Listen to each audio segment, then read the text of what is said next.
Welcome to another unboxing video from theplayersaid.com. My name is Grant. Today I'm unboxing a new game from a company that I am not familiar with, only in the regard that I bought this game from them.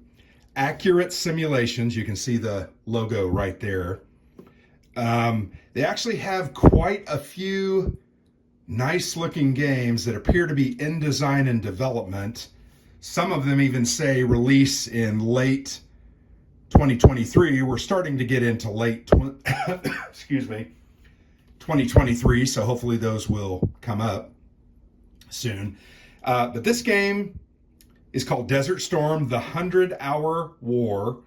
So this covers the first Desert Storm war, right? The first one in the early 90s, whenever that was, 1991, at the very end of 90, beginning of 91. I remember because I was a senior in high school and I was thinking about, I might end up getting drafted. Because at that time, all I remember from the TV was talking about how it was going to be a long and protracted war, that the Iraqis were very prepared and that they had weapons of mass destruction and all those things. That was more later on in Iraq, the second war, right? WMDs. But I remember this war, really thought this game looked interesting. Eric Harvey is the designer. Very nice little box. It's a smaller box, but I just thought, I was really impressed by the way the game looked. And I actually did an interview with Eric. It is posted on the blog if you are interested. The game uses a very interesting card system. You'll notice that there are suits on the cards, the gambling card suits, right? Clubs, spades, hearts, and diamonds. Each of those are going to relate to a specific aspect of the war. And when you play those cards, you can move those tracks up and down. The game is for 2 players. I'm sure you can play it two-handed and just play it solo. Easy to play game, 2 to 4 hours. It says moderate solitaire, moderate skill required. So basically an introductory war game. Luck effort, moderate, and it's a division scale. So yeah, there you go. Accurate Simulations is that company. Go ahead and check out their website, but this is a really nice looking game. But Desert Storm, the 100-Hour War is a game of the 1991 Gulf War that is easy to play and also an authentic portrayal of Operation Desert Storm. If you remember, it was originally called Operation Desert Shield. When war broke out, it changed to Storm. So uses event cards, as I mentioned. Let's go ahead and open it without further ado. There's not a lot in the game. Has a nice big map and a couple of decks of cards. You can see a die.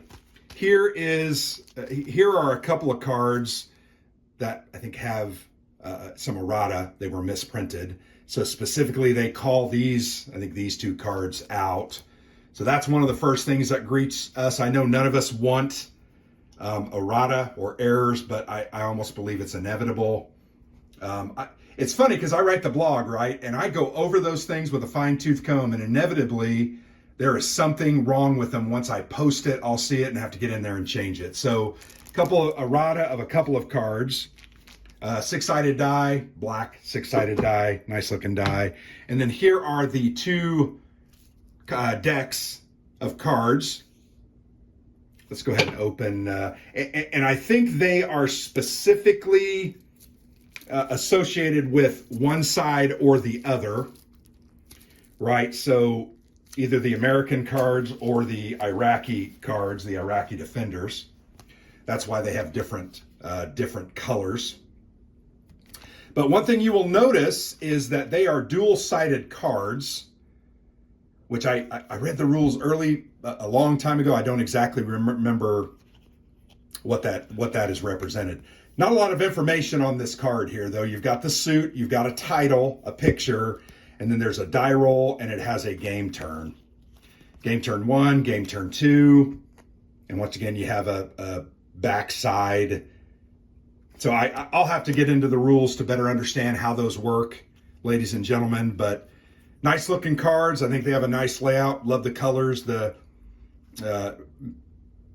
reminiscent of the camouflage, the desert camouflage that was worn by the Americans. But yeah, there's an Iraqi chemical weapon spheres. If you remember, they all had gas masks, and I can only imagine having to put a gas mask on in full battle gear, carrying about 90 pounds of, ammo and water and different equipment, not to mention your 8 to 10 pound M16 or M60 that you're slinging around, walking around in 120 degree heat in the Kuwaiti desert. Anyway, there's a look at the cards. There's one deck. So I don't need to necessarily open the second deck. You can see it's the same thing. These are just different turns, right? Turns 10. This one says turn 1. So I was looking at the other one. It didn't look like on the back of a card, like this is turn 1. That's also turn 1. Not sure, maybe that's a missed opportunity. But these are turn 10s, and on the back is turn 10. So there you go. There's a look at the cards. There's a whole bunch of them. And you've got a couple of errata on a couple of the cards. Remember I told you there's not a lot in the box. It's an oversized box. They probably could have made it thinner, but they didn't. That's okay. They're a new publisher learning. This is the rules booklet. Nice looking F-16s there on the front. The 31 pages. As you flip through the rules, fairly dense text. But there does appear to be at least some good illustrated examples, not a ton. Images showing the different types of cards, the suits, discussing those. Here's the sequence of play, events phase, air mission, return to base, land movement, land combat, advance, and refit. My understanding of this game is that the Iraqis will quickly lose their air force, whatever they might have had, and then the coalition forces have dominance, but it's not inevitable. There are options that can make things better for either side. So very interesting. But yeah, 31 page rule book, so fairly dense, but it doesn't look to be overly complex. And remember, the game talked about the game whatever that back of the box was, it said not overly complex. Here's a look at the counter sheet. It's a single counter sheet. The thing that I do like about this counter sheet that you'll notice is these are pre-rounded counters. Fairly small counters, so there's one of the suit. Very nice. Don't have nubs on them. Wow, I'd like to know who printed these for them. Here are the Iraqi forces. You can see there. A reduced side. I like how these silhouettes kind of get blacked out, grayed out. That's kind of nifty. Obviously, the coalition has more aircraft. You can see the Iraqis have like 5 aircraft. Coalition has 20, right? Plus they have a couple of big bombers, a couple different kind of aircraft, as well as a helicopter. Here's more of those suits. And then here's the good stuff, right? Tanks, armor, all different types, sizes, combat values, movement values. Going to be very cool. Yeah, so there you go. Look at the counter sheet. There is one map. It's a big map, though. It's a paper map. I'm okay with paper maps. Some people hate them. I am not some of those people. I'm fine with a good paper map as long as it's well made, doesn't wear easily, and I can throw a nice plexi on it to protect it. We have multiple plexis that we use. So you can see it's a big, tall map. At the top, which you can't see right now, I'll show you here in just a minute, whole bunch of boxes. Those tracks are identified. Turn track, terrain effects kind of chart. But here you can see the map, and it's pretty nice. It is a desert, right? It's not, it doesn't have a lot of lush areas. It does have lush areas along the river areas. You can see those. Here's some flooding areas potentially. There's Iran there. You know, the Tigris and the Euphrates, which is basically the cradle of civilization.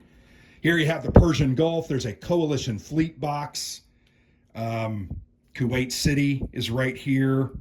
Coalition unit setup limit. You can see there are kind of cross hatches here. showing where that limit is. So the coalition player has to set up their forces there, and then the Iraqi player probably has stuff everywhere, or it tells you where they're set up. I want to point out a couple of things. Let me bring this part of the map up quickly. They're south of Kuwait. You can see that there's an airfield, so you've got an airfield symbol. Here you have oil derricks that are on fire. We all remember that image of dozens of those on fire that the Iraqis set fire to. You can see there are a bunch of airfields here shown, bunch more oil derricks. Those gain victory points, and also taking out those airfields make it more difficult for the Iraqi player to do sorties, and I think it also assists you in your sorties. You'll notice here, that's a Scud missile, kind of cool, a mobile launcher. There's another one. This is a rocket. I don't remember the names of the rockets. I just remember Scuds, right? That was a big name that I remembered from, when I was 17 and 18, long time ago. There you go. You can get a look at the rivers. There's nice bridges going across those. Tons of more airfields. Not a lot of terrain here. I mean, you've got some, maybe you can't go out to here, but most of this terrain is similar. Here you'll notice that there are gas mask symbols, and I believe that those are chemical or biological facilities, so those are worth victory points, and the Iraqi player has to protect those. Here's a nuclear area. Let's see what nuclear facility. Oh, missile facilities. That's what the stand-up rockets, these stand-up rockets are. Those are missile facilities. So you take those out, and my guess is the Iraqi player don't get as much access to rockets, which makes perfect sense. Here, once again, those administrative tracks that I mentioned that I couldn't show to you when I had the map laid out that way. Here are the various symbols. Here for those suits, diamond, club, heart, spade, and then the joker. And you can see when you play those cards, you're going to move those up and down.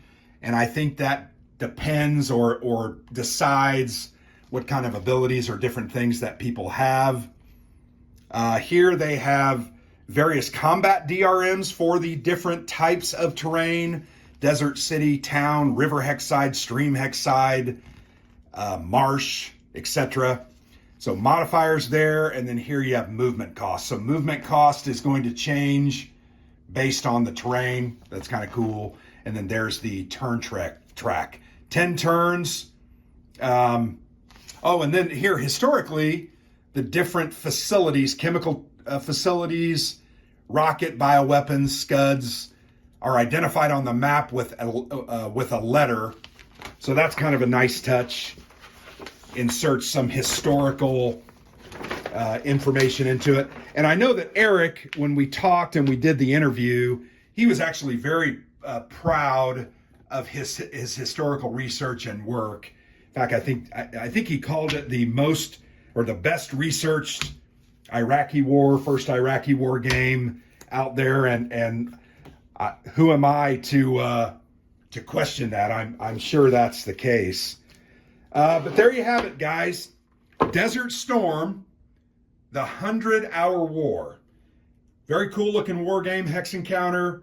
I think it plays in 2 to 4 hours. I have seen Zilla Blitz, who has done a video or two on this, as well as posted some stuff on social media. Looking forward to trying this out myself, seeing how it goes, and then sharing it with you. Definitely want to play it with Alexander, though, so hopefully this will be one of those games that we get played over the next 4.5, 5 months to do our top 10 for 2023. I can tell you we have about 40 games left to play, so we're only going to get about 20 more of those. But we'll see. We'll do our best. All right, well, there you go. Thanks for watching. Desert Storm, the 100-Hour War unboxing from Accurate Simulations, designed by Eric Harvey. I think it looks pretty good. Check it out. So thanks for watching. I've been Grant for the Player's Aid.